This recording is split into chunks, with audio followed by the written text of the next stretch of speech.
треба да се пишува вистината. Треба да се пренесе вистината и фактите за вистината. Па дури и одагло што ти го гледаш.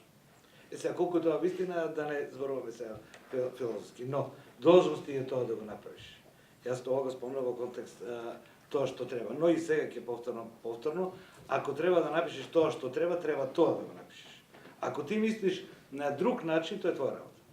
Значи можеш да мислиш и затоа овде денес имаме една таква состојба, затоа што добар дел од моите колеги веројатно така размислуваат дека треба сите СДСМ-овци да отидат надвор во Македонија. Сите ВМРО-вци на колец, не знам зашто. Може би така размислуваат.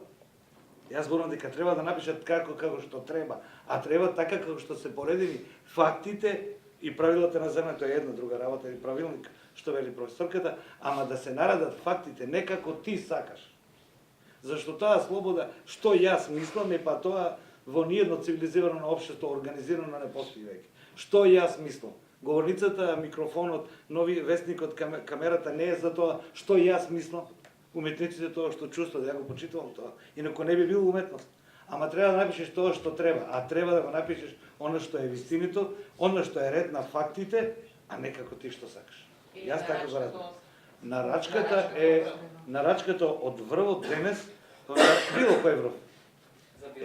Така, денес кај нас е стварност. И тоа не е нешто за кое што не треба да се зборува.